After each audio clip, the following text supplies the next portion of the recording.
C'est le rendez-vous hebdo pour vous aider à mieux gérer votre argent, améliorer votre pouvoir d'achat. Bienvenue sur le podcast www.paef.live. Je suis Nidor Daoud. Je vous accompagne sur un sujet familial, international très important. Comment gérer vos finances quand on est binational, quand on a une double culture? Comment préserver vos finances quand vous avez encore des attaches dans un autre pays, celui de vos parents, celui d'où vous venez? Quel équilibre trouver dans vos finances? Quels sont les dangers liés à cette double appartenance?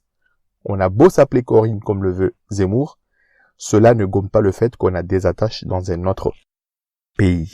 On se sent solidaire. Qui dit attache, ça veut dire qu'on est sollicité financièrement et moralement pour soutenir la famille restée au pays, restée au bled. Cette solidarité mal maîtrisée peut mettre en danger vos finances ici.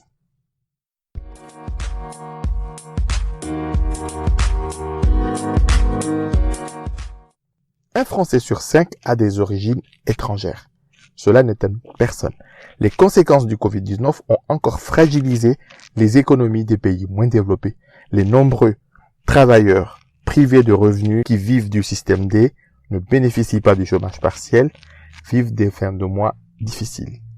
Alors, comme il y a moins de revenus pour nourrir la famille, par solidarité familiale, qui est une valeur commune partagée dans bien des cultures, les cousins de la diaspora sont sollicités.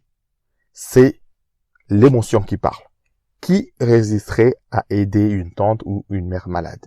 Cette aide financière sans contrôle constitue l'une des erreurs qui plombent bien des finances des familles de la diaspora. Quelles sont les 3 erreurs commises par les gens issus de la diaspora? Premièrement, c'est réagir à chaud par l'émotion et dégainer tout de suite un transfert d'argent par Western Union, MoneyGram ou RIA. Deuxième erreur, n'avoir pas anticipé cette aide dans votre trésorerie. Et la troisième erreur majeure, c'est de donner un chèque en blanc pour l'honneur. Financer tout et pour tout. Bref, multiplier les transferts d'argent par Western Union pour avoir la paix familiale, pour avoir la paix sociale, n'arrêtera jamais les WhatsApp, n'arrêtera jamais les télégrammes. Succomber aux urgences sans quantifier cette aide va assécher vos réserves financières et nuire à vos capacités financières. Vous risquez de ne pas réaliser vos projets. Vous risquez de vous fragiliser ici financièrement. Je connais bien ce sujet. C'est la raison pour laquelle ce podcast propose des solutions simples, moins chères et rapides.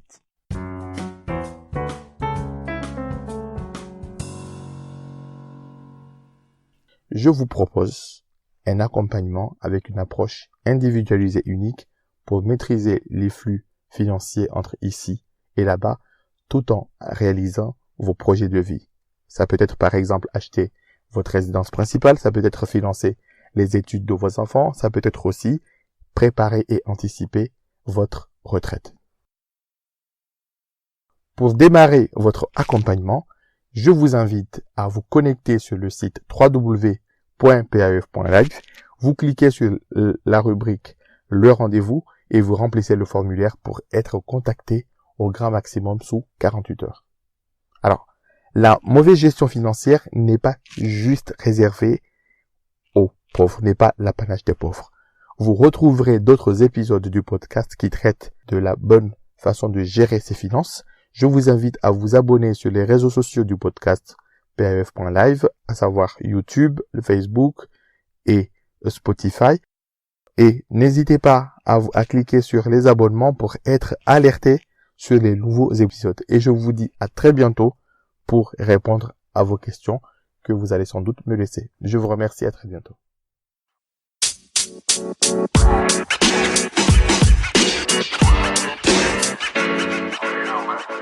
You know, man.